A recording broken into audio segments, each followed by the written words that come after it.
Kia ora, everyone.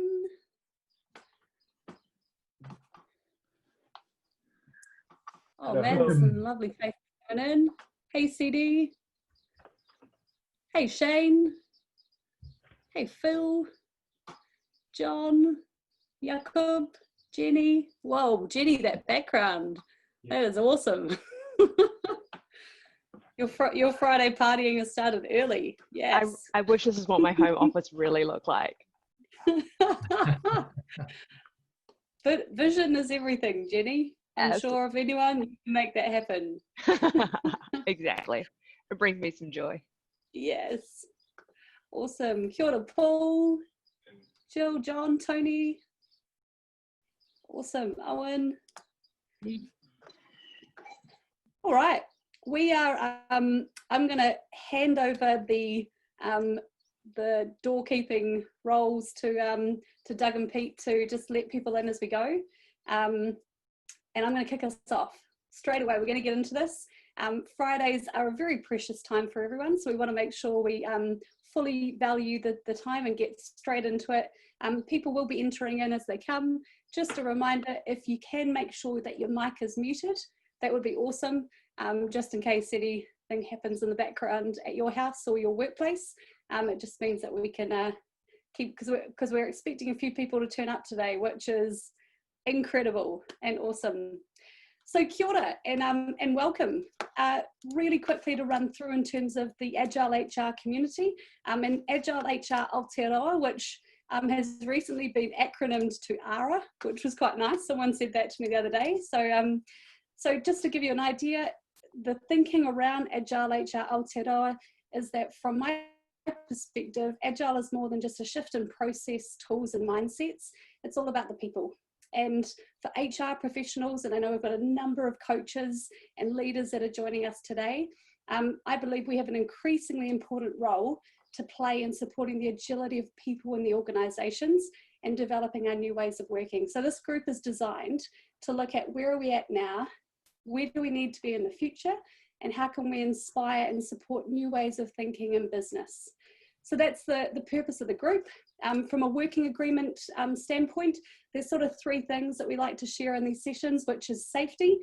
This is a safe space to share and learn. That's one of the really important parts of it. So just being conscious and aware of the language that we use towards each other to try and keep it as safe as we can. Respect, key. And I imagine most people joining this call, this is probably something that you also value. And if you disagree with something someone says, that's completely fine. Just being aware of the language that we use when we have differing views. And learning is the final one. So learning and developing as we go. In order for us to do this, at the end of each session, we provide a little feedback form. So there'll be a link in the chat channel. Love the feedback that comes through. It helps us iterate and continually improve these sessions to make sure that they're of value. Really quickly, some of the previous topics we've covered, if this maybe is your first time joining one of these events, we do it on the first Friday of every month. In May, we looked at embracing rapid change, which was Liv Rutherford from Trustpower and Kirsten Reichelman from Mitre 10. In June, we said, why should we go agile? And we caught up with Kate Champ, who's an organisational architect at Westpac Group. Super interesting insights about flow through the organisation. Last month, we were looking at Scrum in HR, and we were gifted the presence of Tanya Palmer and Chloe Smith from the Meridian People team to talk about how they're using Scrum within HR. And next month, really cool topic. Well, I'm super excited. We're looking at human psychology in agile organizations.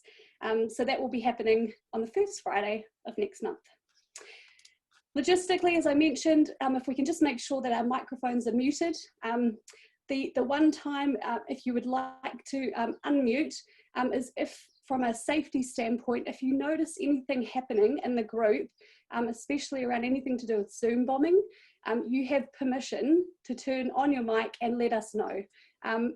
Thankfully, touch wood, we've not had this issue before, but it's definitely prevalent in these big communities. So if you see anything or hear anything inappropriate, you could let us know.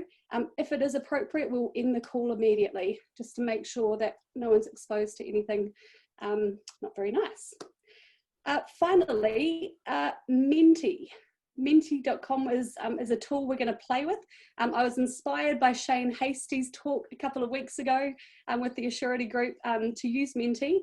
So Doug, would you mind just giving us a quick insight of how we're going to use it today? Sure. Kia ora, everyone.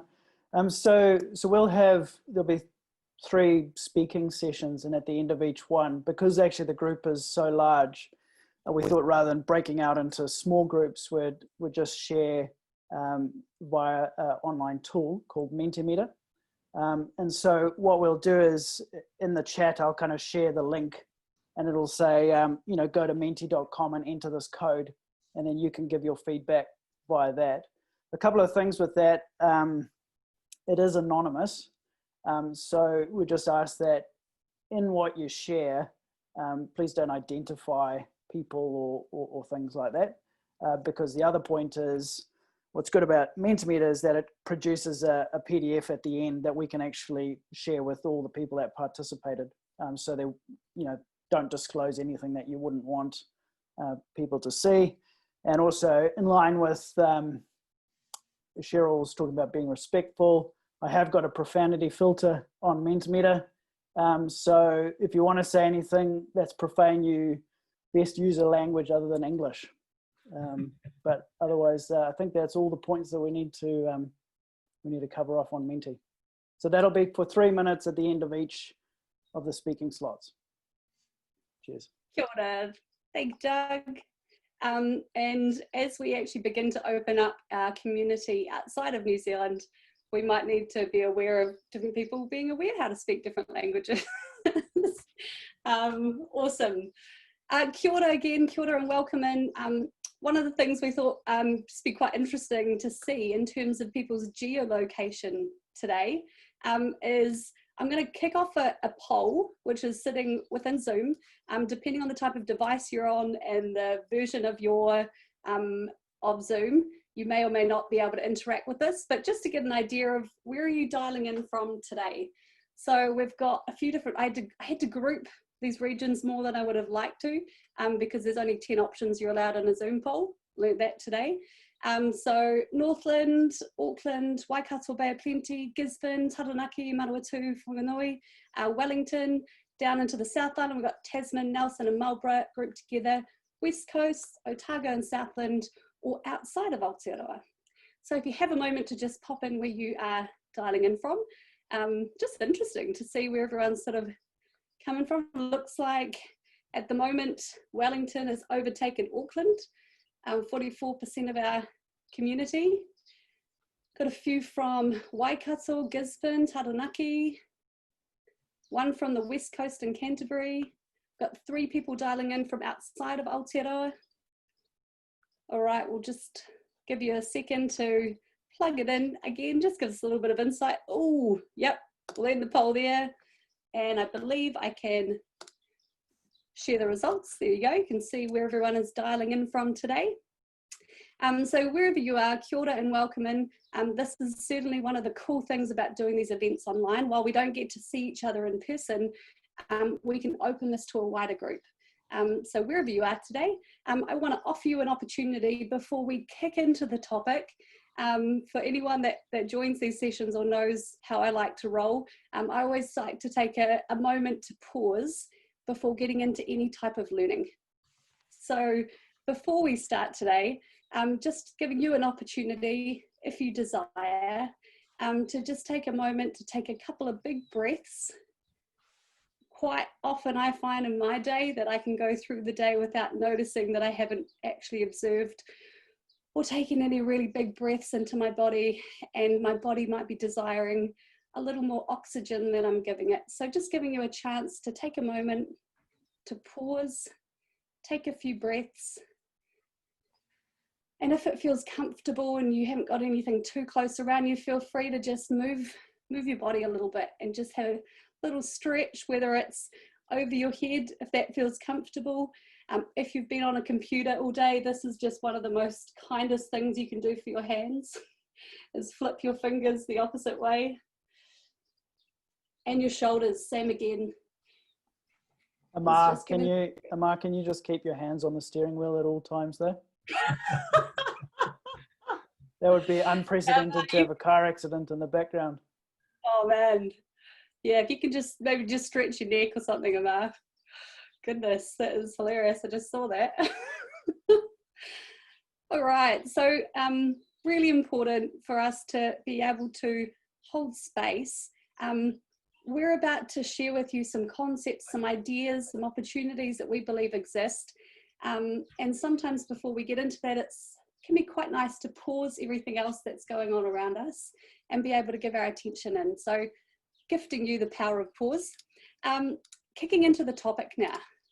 And this topic is massive. What is the future of the Agile Coach role?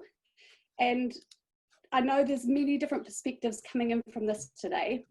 We certainly are, we're certainly coming from many different angles in terms of there are coaches calling in, leaders calling in, HR people calling in, business managers calling in, consultants, so team members that maybe work with an Agile coach. So looking at all the different lenses, we started this conversation back in April. AgilePete, Doug and myself have been joining a call every couple of weeks to talk about some of these challenges that we're seeing. And we actually went from what was a rant and a frustration in what we were seeing to how could we actually be more constructive with our rant and turn this into something in terms of setting a vision for perhaps what we could look at in the future for this role. And I would say it comes from a deep concern that we all hold around ensuring that the people that the coaches are there to support are best supported and what do they need. So we got together, collaborated, we've drafted a white paper, and one of the goals of the session today is to share some of the concepts, and then at the end of the session is to gather any collective, if you are interested to review the white paper and give some feedback on it. That's really what we're looking for today, is to find out who's interested in this topic and joining the group in terms of reviewing this. So that's a little bit of a backstory. We want to share, we want to test, and then we want to connect in with people that are also interested to join in this conversation and keep contributing to it. So I'd like to now shift the attention to our speakers today. We have, I'll be doing a dual role, so I'm facilitating and I'll also be sharing a few thoughts later in the session. We also have agilePete, who is tuning in from Wellington this afternoon. Pete's quite a well-known person throughout the Agile community as an advisor, coach and trainer to numerous Agile adoptions and projects throughout Aotearoa. He is one of the co-founders of Agile Collab and works a lot with senior managers to help them recognise the value of Agile as a mainstream approach. So kia ora, Pete. Pete's going to be our first speaker this afternoon. And Doug's tuning in from Christchurch. Doug supports people to navigate complex challenges of culture, innovation, and strategy. He works with people to find better ways of working and innovative offerings in situations of uncertainty and unpredictability. So two very different lenses, all focused on the same challenge and the same problem. So to kick us off, I'd like to first of all share two opportunity statements that we have designed that we would like to put forward for this session, and our talks will speak to these opportunities that we see. So what do we believe? First of all, we believe that organisations need to increase the emphasis on agile ways of thinking. And opportunity number two, we believe that the next generation of Agile coaches must be capable of enabling agile ways of thinking. So those are the two opportunities that we would like to share for today. And I'm going to hand us over really quickly. The structure is we'll have a 10-minute talk. We'll open up with a question and mentees where you can put your feedback, 3 minutes, and then we'll move on to the next talk. And we're away. All right, so I'm going to hand over to agilePete. Thank you, Cheryl, and welcome everyone. Great to have you here. Always keen to share. So let me just share my screen. And where's it gone? try that again.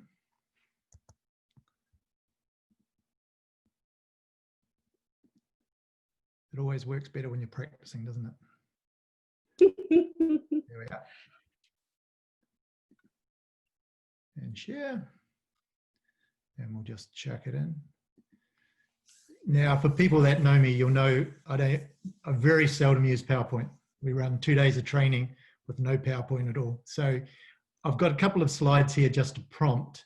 And my goal here today is to share. And so we've agreed that we've had a few rants when we've talked to each other, and we see things from different perspectives. And as you'll see today, we also don't necessarily agree on things, but we are certainly working through and changing each other's minds. So we thought we'd make our presentations, and we've got a couple of concepts we used. I think everyone's going to generally follow this format. What's my lens as an Agile coach? So what's the bias I'm coming from? What's my experience, all the things that I bring to this that shape my view of the world? Then we're going to share what we're seeing. And that's kind of factual, it's from our own perspective. And then we're going to pose you a question which reflects what we're seeing and what we're thinking, and see what you think about that. So we're going to give you that voice through Menti. So let me just talk a little bit about where I've come from. So how did I become an Agile coach? Well, I was a frustrated developer that became an Agile coach by default. I figured there had to be a better way of working. Now, I'd call myself a first generation Agile coach, or maybe even a 0 generation Agile coach, because back in the 90s, I started to experiment in the space. I was a tech lead working in the software development industry. So that's my background. I'm coming out of IT, so I have quite an IT focus when I present my ideas and my thoughts. We thought we were a pretty crash hot team, but our customers thought we were crap. You know, we're always late. We could never deliver anything on time. And the problem was, what we thought we were delivering that was great productivity stuff for them, when they finally got it, they were never impressed. And quite often that was unexpected issues with the software, if I put it politely. But, you know, we weren't as bad as the competition, and it was a pretty low bar in those days. And so we had lots of work. How do we get that to change? Like, there was an iconic moment when as a lead, I had 3 young tech grads from AUT in Auckland. I was working in Auckland at the time, come and join the team. And they brought a different way of thinking about things. They didn't know anything about a lot of the stuff that we built, but they had this new thing called object-oriented programming. And it was a complete mind shift for us as traditional developers. Interestingly enough, over the next 12 to 18 months, we got to the stage where we seemed to be doing things right. We were actually unprecedented in our company. We had 0 bugs in production.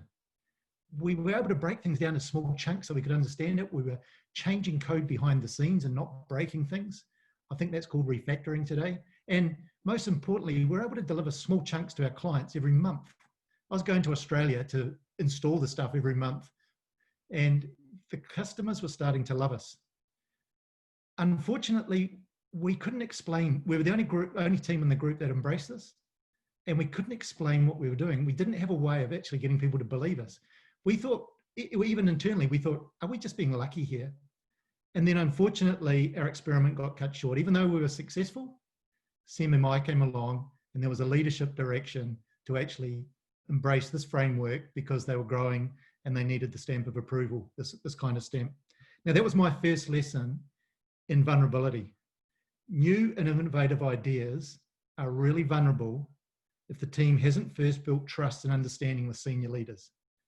If you can't explain yourself to your leaders as to what you're doing, when the going gets tough or they change direction, you'll probably get chopped. And that was my first experience.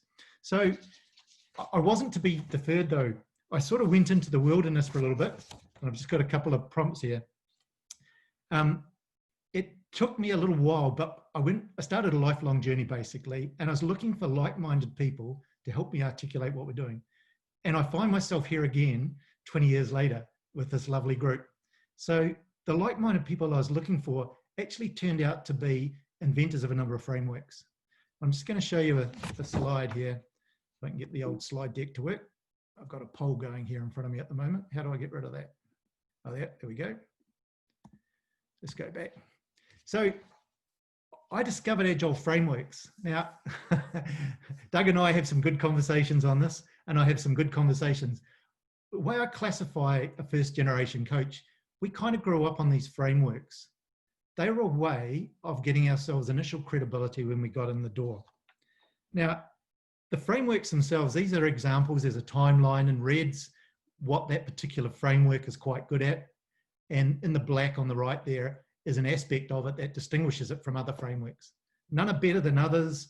The context, you know, what we'll often do is we do an assessment of an organization. Where would we actually, where would they like to go? What would be a good starting point? And we use frameworks as starting points.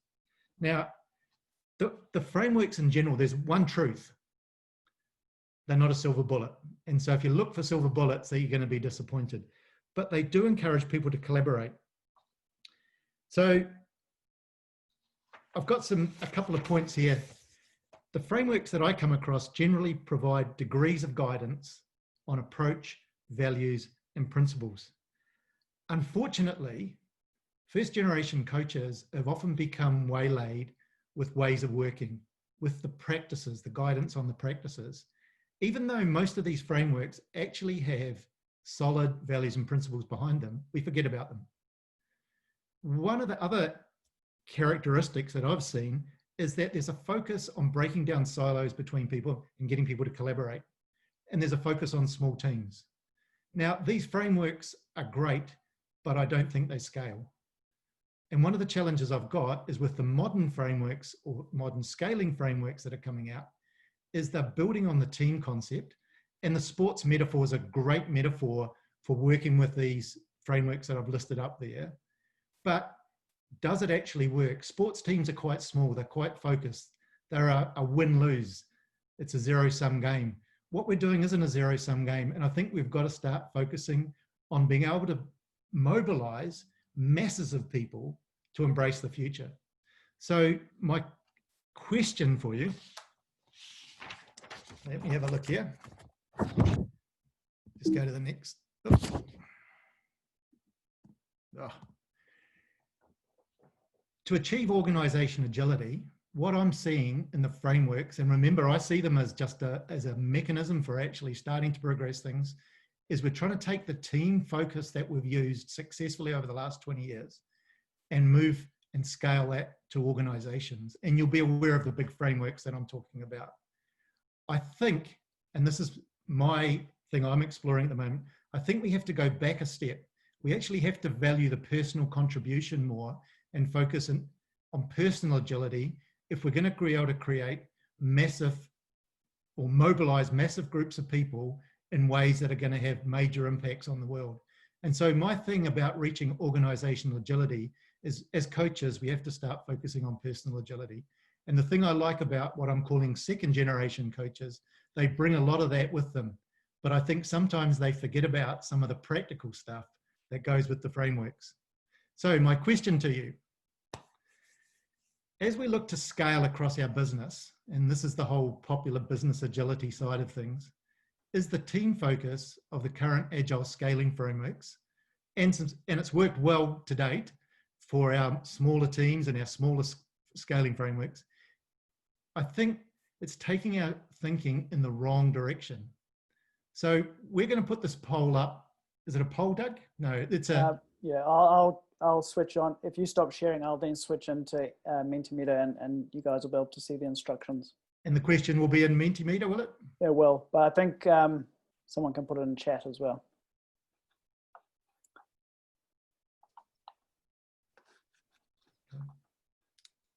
Do you want to give us your question, Pete, in terms of share with your question? Yeah. So as we look to scale Agile across our business, is the team focus of current Agile scaling frameworks taking our thinking in the wrong direction? So just like we injected a bunch of grads into our software development business and they brought a different way of thinking and completely turned it on our head, do we have to look at this stuff differently? Or do you believe that the current scaling frameworks and the team-based approach and team of teams is the way forward for the future?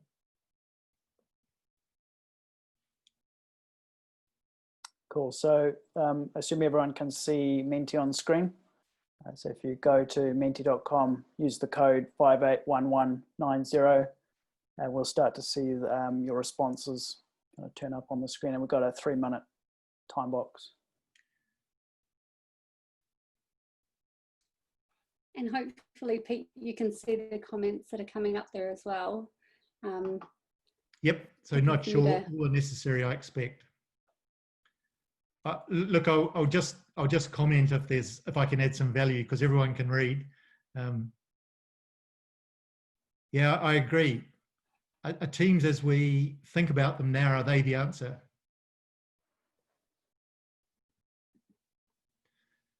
Depends on the context. Good point. Context is king, isn't it? Depends on the team and the people. I'm wondering, is anyone else challenging this team-based concept, the sports metaphor, and it's the team that's important and not the individual?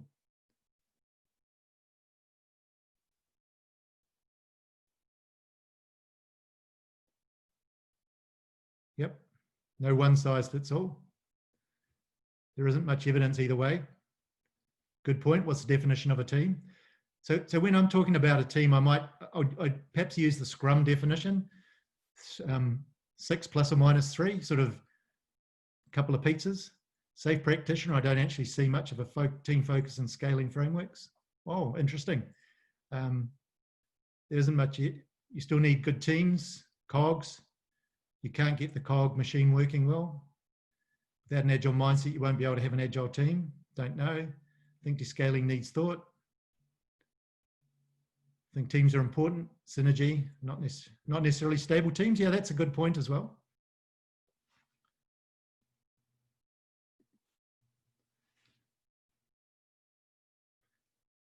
Look, these are really good things that we're looking for, and we don't necessarily have the answers here. We're trying to pose the questions between ourselves and debate them and look at things and go, how could we actually get better results for our organizations while making it still a fun, effective place to work, maintaining that humanistic aspect? Do we need to be constrained to a single team? Can we move between teams? Can we have teams of bigger than 10 people, for example, or 20 people? Could we have a team of 100 people? What would that look like? Great book, Dynamic. I missed that. It went too quickly. We're keeping these, aren't we, Cheryl? Yep, we are. And it said Dynamic Reteaming was the name of the book. Dynamic Reteaming. Brilliant. Thank you. I'll look that up.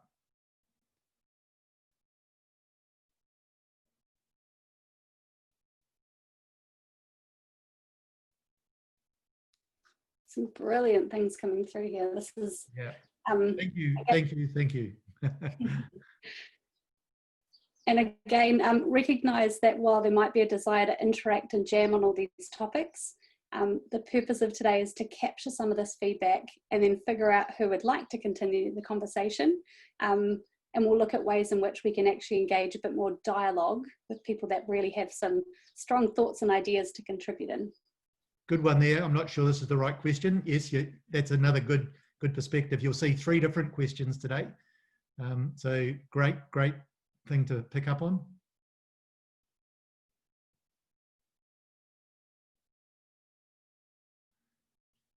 And with all the insights that you bring as practitioners, as leaders, as people, this is awesome.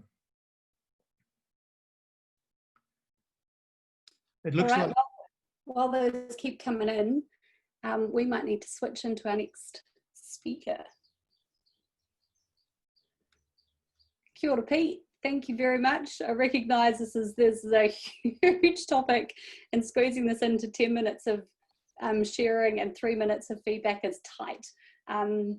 But again, we want to spark ideas today, and I'm going to hand it over now to Doug. Awesome. I've got this wonderful situation where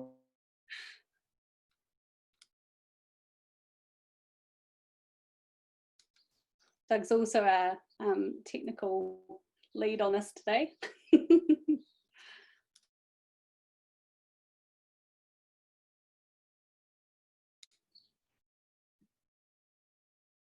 You still with us, Doug?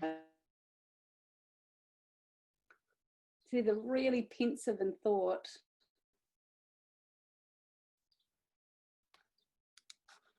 It looks like he's frozen, Cheryl. That's cool. Well, let's do a switch up. Let's test our personal agility today. And let's do a switch up. I can roll it into mine first. And this is it. How do you respond to change when things change, right? So boom, personal agility coming in. What I'll do is I'll just get you just to maybe check in. Pete, do you mind just checking in with Doug, see how he's doing in the background? Yep. And I'll kick into my presentation for today. Brilliant. And share screen. Awesome.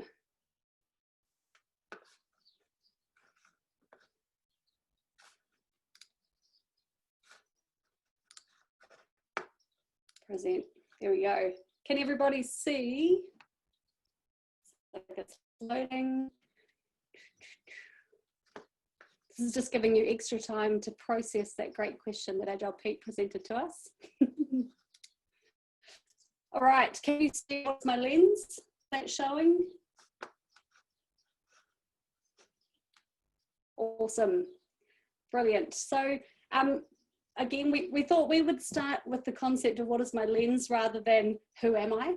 So my lens in the way in which I'm coming into this, back in 2011, I started out as a project manager, which I like to rename as controller. My job, as I viewed, was to control the people and to get them to do what I needed them to do in order to deliver. I look back now and I just want to give my past self a huge big hug. Because the reality is I can't control people, and the more I can try to control them, the worse it was for them and for me. And after being a project manager, I was living in London, working on some really big, massive, amazing projects, and I had a really, really hard time in my life. I'd say it was probably the hardest time I've ever faced before. It sent me on a journey, thankfully, to actually getting into a different space. So when I was a project manager, my belief was Agile is a process change. So I was introduced to some of the concepts around Agile as a project manager, and I viewed them as it's a way to change the process. That was it. That was simply what it was there for. As I moved out of project managing, when I lost myself in Spain for 4 months and realized I wanted to be a coach, I wanted to actually unlock the potential of people, and it seemed like a much better way to do it. So in 2014, I qualified as a professional coach. I was living in England, and I really loved what I was getting from a new perspective around people. And all of a sudden, my lens changed again. I like to actually just add in there that that was not a straight line from one to the other. It was a very wiggly, deep, challenging time in my life, and it was a bit more like that squiggly line. But becoming a coach, my lens changed to change as a personal process. So all of a sudden I started to realize, working one-on-one with people, that the change that they needed to go through was for them personally, and my role as a coach was to support them through that change. Now in 2015, I took these learnings as a coach, I applied them back in with my project manager brain and got back into IT and realized as an Agile coach, I could enable. So I could use a lot of the skills that I'd learned as a professional coach, understand how to run a big project, but actually work together to enable the people in the teams, not control them. So again, my lens changed. And for me, I was starting to work not just in IT, but also with HR teams, with marketing teams, sales teams.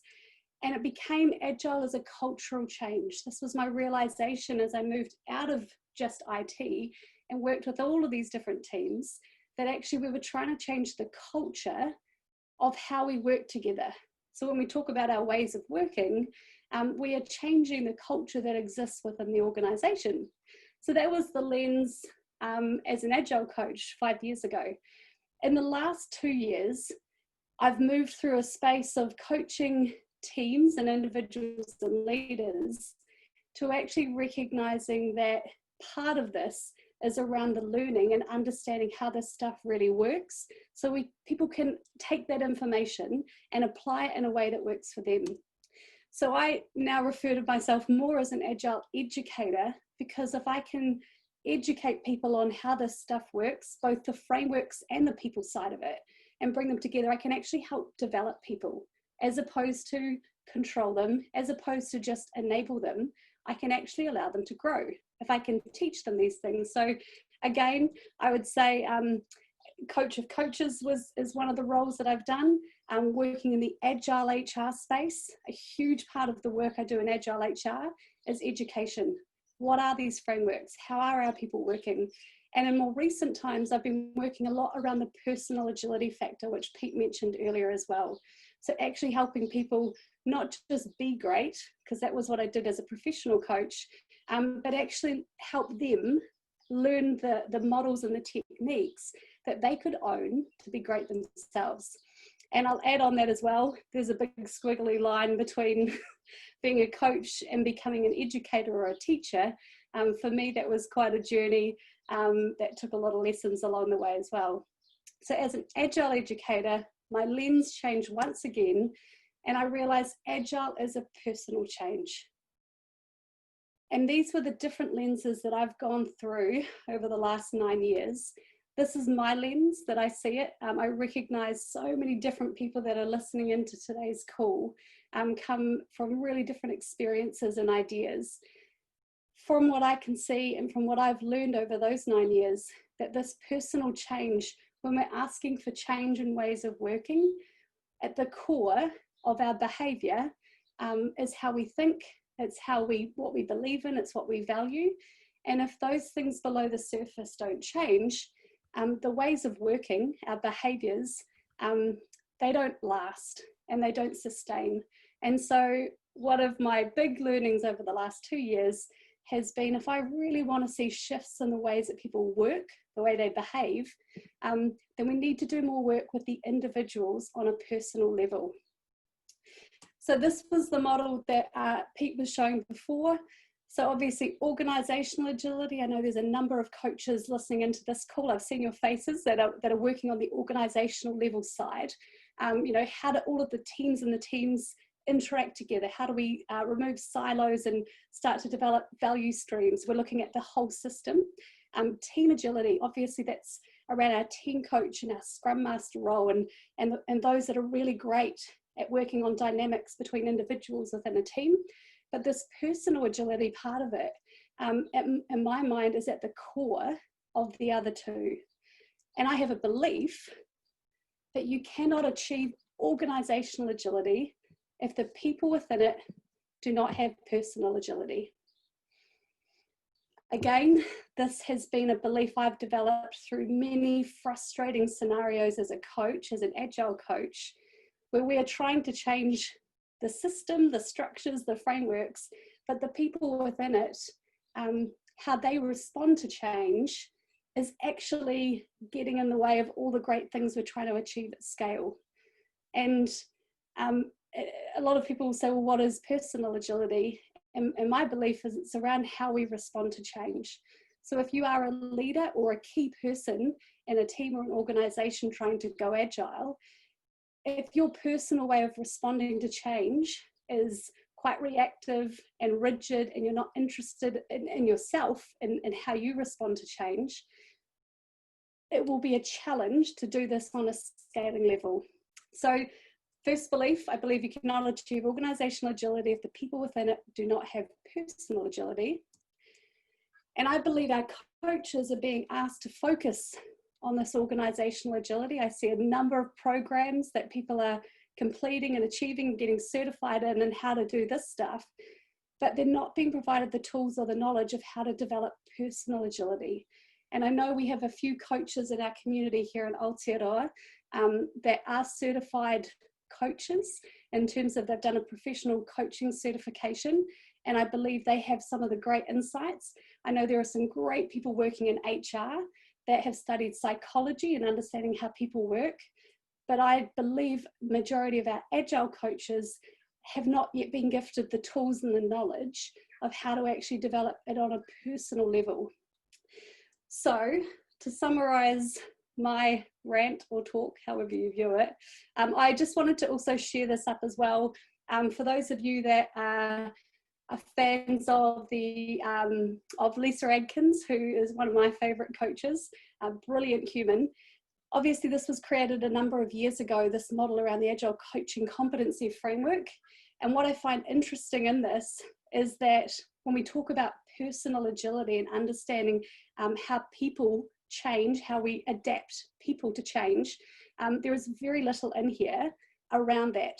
And I'm actually quite interested. I'm going to connect in with Lisa to share some of these thoughts with her, because I think there's a huge professional coaching is really the only part that stands out for me in this model around understanding how people work and the psychology behind it. And I actually think we need a whole nother chunk dedicated to helping our coaches understand this stuff so they can better show up with the personal agility. So here is my question that I have for you. Without personal agility, can you achieve organizational agility? Now, this is quite a closed question. I chose to keep it as a closed question for now. And one thing I've thought might be quite interesting is, again, if you have the ability to interact with just the Zoom poll that we used before, I'm just going to open up a poll. It's a yes/no question. Without personal agility, can you achieve organizational agility? And you'll notice I didn't give the option of it depends, because I'm just interested to see for people how that concept lands. For some people it resonates, for some it's quite a reaction to it. So I'll just give it a moment there, and then we'll close the poll. We'll open up Menti and a chance for you to share in any thoughts around why you've said yes or no. All right, I'll give it another 5 seconds. In the meantime, Shez, would you be able to just set up Doug as a co-host so he's back on board with us? Just one. Yes, welcome back, Doug. Yep. Sure can. There you go, Doug, you are a co-host again. All right, we're going to close out the poll. Excellent, share results. So we're saying 85% of people say no, 15% say yes. And in order for us to maybe take that a level further, let's open up Menti once again. Stop sharing that. Stop share. So just processing a couple of the thoughts there that have come up. And if Doug is able to take over the screen, here we go. So again, if you can chuck in yes or no, whichever one you voted, keeping in mind this is anonymous. Just any thoughts that come in, we might just hold this open for a couple of minutes, and then I'm going to hand over to Doug. Without personal agility, can you achieve organizational agility?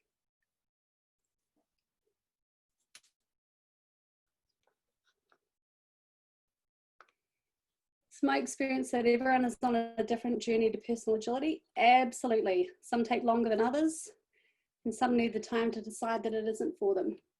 Yeah, absolutely. It's definitely change is a choice. That's my learning as a project manager. Change is a choice. You can't make somebody change. Anyone else that is either a recovering project manager like myself might empathize with that. I like to call myself a recovering project manager because sometimes that tendency sneaks back in. Some organizational changes necessary to enable personal agility, like psychological safety, 100%.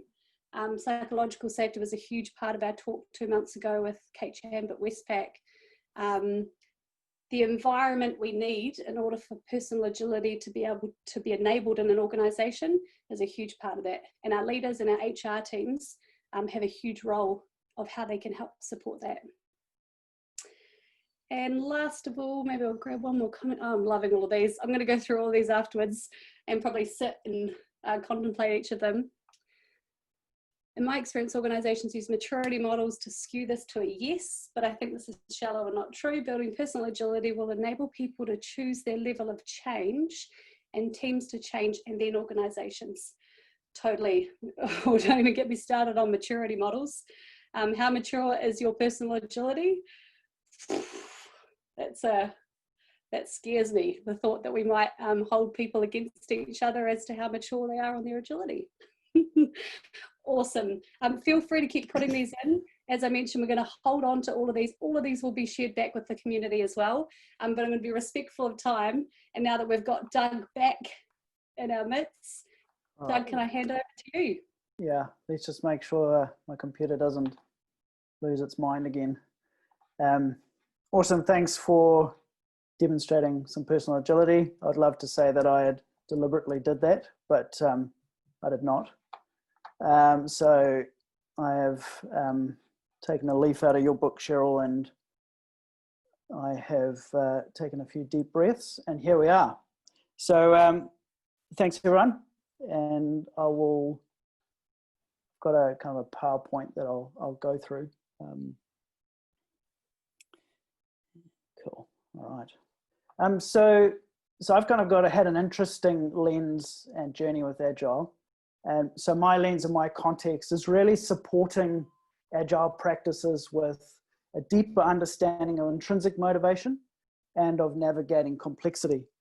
So where I got into this, I started off in the financial services industry and then moved sort of sideways into employee engagement. So I was using a workshop based on Daniel Pink's Drive, where he talks about autonomy, mastery, and purpose, to work with teams both in an agile and a non-agile context around motivation and engagement.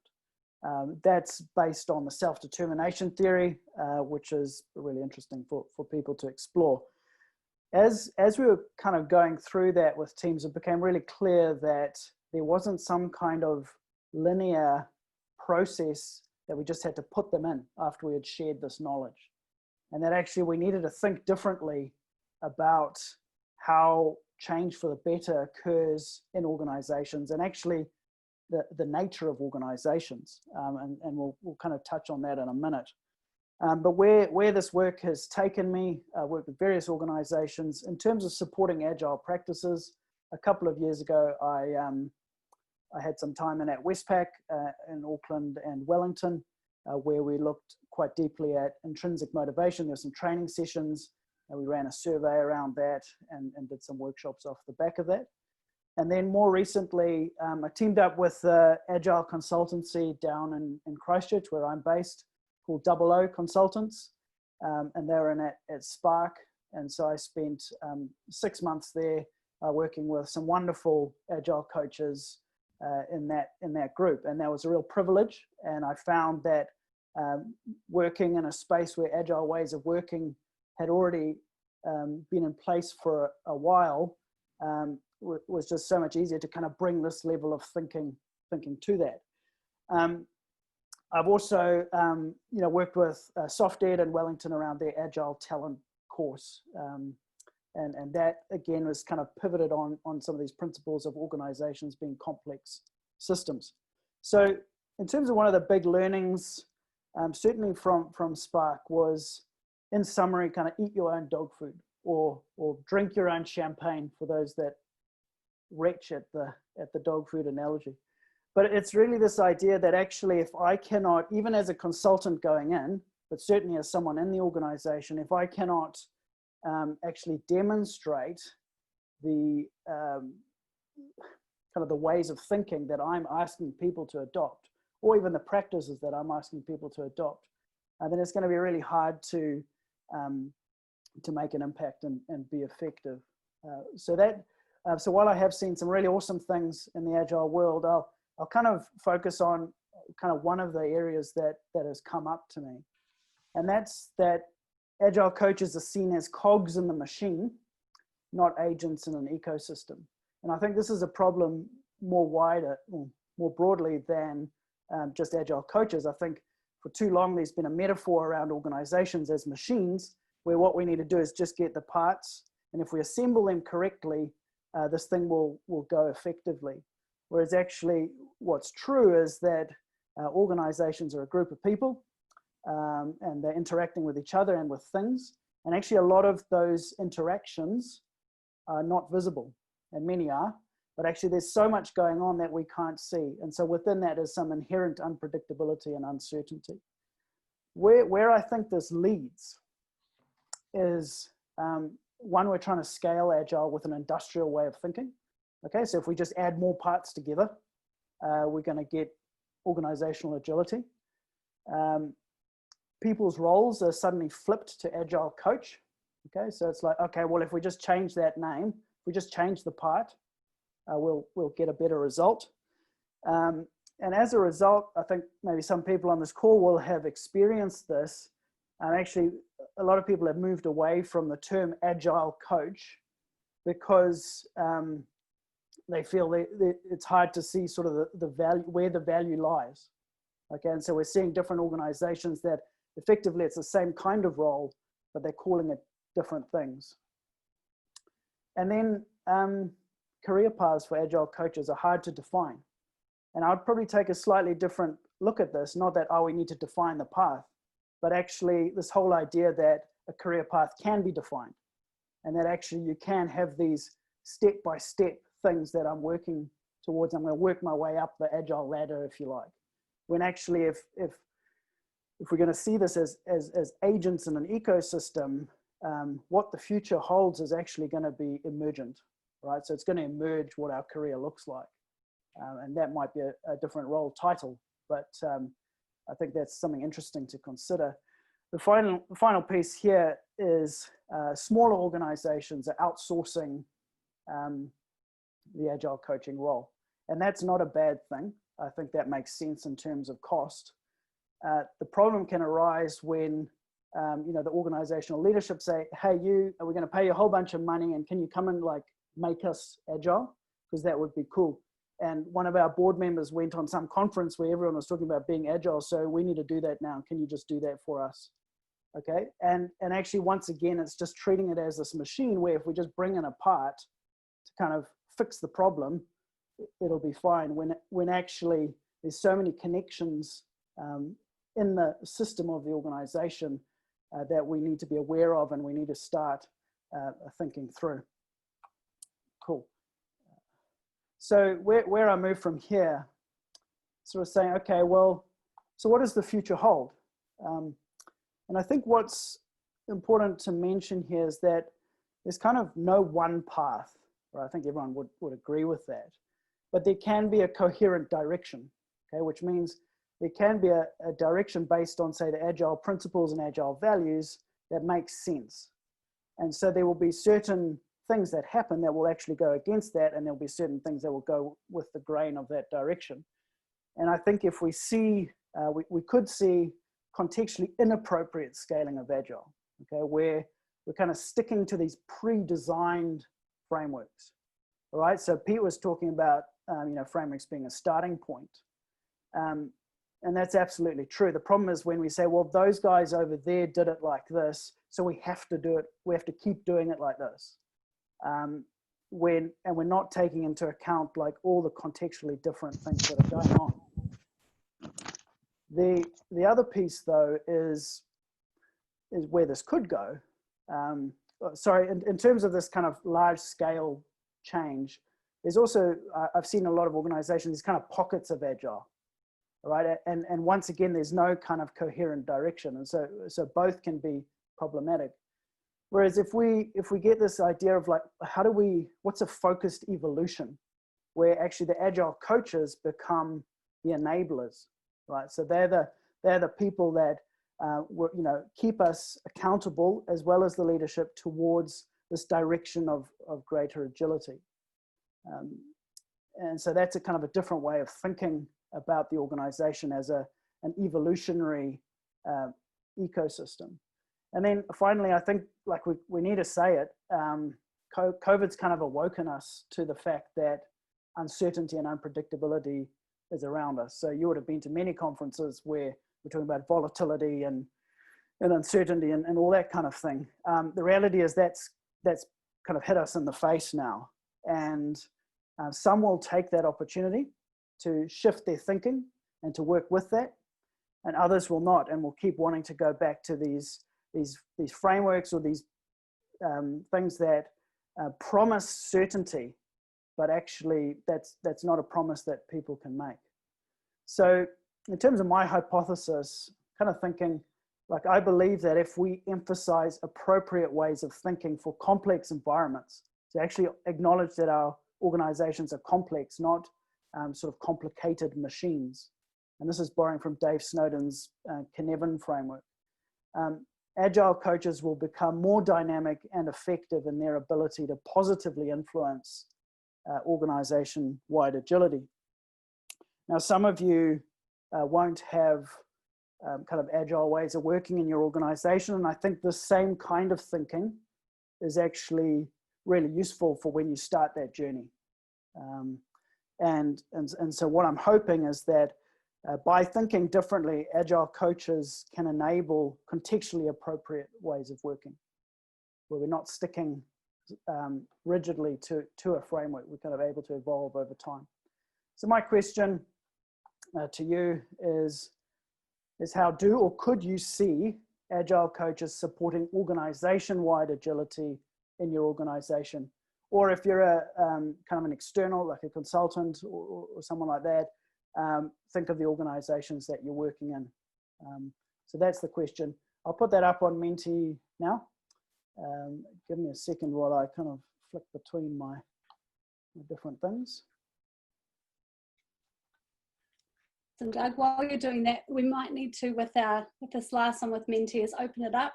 We might just not have time to do the interactions with it, given our slight change up of agenda today. Cool. But we'd love if you're able to get that up, and we just put it up for a minute. Yeah, let's chuck it up there for a minute. People can see that floating through. Yeah, and I appreciate that can be a bit of a big. Awesome. And what I might do, if it's of value, is I might just chuck into the chat channel the 3 questions that we've put forward today, so that you can potentially, if you want to continue jamming on this for yourself, and also be part of what it is we're looking for, which is some people that want to give feedback and interact with this, then there's an opportunity here for you to play with these ideas and concepts as well. Yeah, cool. So like some great comments. I mean, awareness is like this key word. Any kind of coaching role, right, is creating that. Role modeling agile ways of working. I think you could take that to saying, like, even in terms of the things that we're wanting to do in the organization, we actually talk of those as like a safe to fail experiment, right? They're structured in that way. Things that we're trying, but we're able to recover from it if it doesn't work. Awesome. Cheryl, you call time. I'm sorry that I know that we've just basically thrown a whole lot of thought bombs on everyone and gone boom, boom, boom on a Friday afternoon. But want to be respectful of time, and if people have things coming up. So I've just put into the chat channel those 3 questions, which have no spacing at all, but hopefully you can see those there. And as I mentioned, we'd like to just share, Doug, are you able to just pull up that slide with those opportunity statements one more time? Oh, I would like to put do you have that? Okay. That's cool. I got it.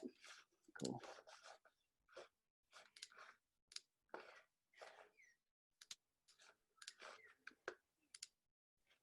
Cool. All right, those coming up. So opportunity 1, we believe that organisations increase the emphasis on ways of thinking. You'll notice we're using that term think over working a lot throughout today. And opportunity 2, we believe that the next generation of agile coaches must be capable of enabling agile ways of thinking. We've sort of created a little hashtag, and this is certainly the language we've been using, is 2nd generation coach and 2nd generation agile coach. So what does this next generation look like? How do we need to provide the frameworks and set up to support people to move into a role where they can do this? So this is what we'd like to put forward. This is an opportunity, again, if it's of interest, we'd really like more involvement from the community on this. And what I'm going to do is share a link to a Google Doc, if you would like to be part of this community, and when I say part of this community, at minimum, we can send you an email that has a link to the white paper, so you can take a look at it. That's an absolute minimum requirement, but there are other levels of involvement that we see being possible.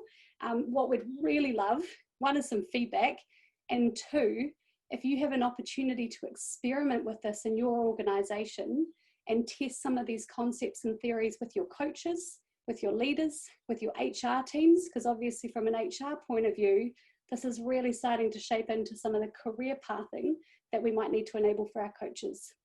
So there's a link there in the chat channel. I'll also put the links to this into the Meetup app so that everyone can see that. Just realised my video stopped. Thank you so much for your attention today. Realise that today's session a little bit different, less interacting in person and more about sharing a concept. But we would really love to see if there's anyone else that wants to be part of getting on this train of starting to shape what the second generation of coach might look like. I'd like to thank my wonderful speakers, Pete, Doug, thank you so much. Thank you, Incredible agility being shown today. Our next session, first Friday of next month, we will be talking about human psychology in an agile organisation. There is a meetup event already created, a meetup if you want to pencil that in as well. And thank you, of course, to you, our beautiful community, for your involvement and contribution. These sessions are much more interesting than Doug, Pete and I just having our own conversation, and it's really nice to open it up. Really look forward to your feedback, and we'll also be sharing those Mentee results as well on the Meetup app. So that covers it off. I'm 2 minutes over, but thank you so much for being here. If you have an opportunity before you leave the call to turn off your mic and say haere, ka kite, it's so nice to see all your faces. Thank you, everyone. Thanks, Cheryl. Thanks, guys. Thanks so much. Thanks, guys. Thank you, bye. Kia ora. Kia ora.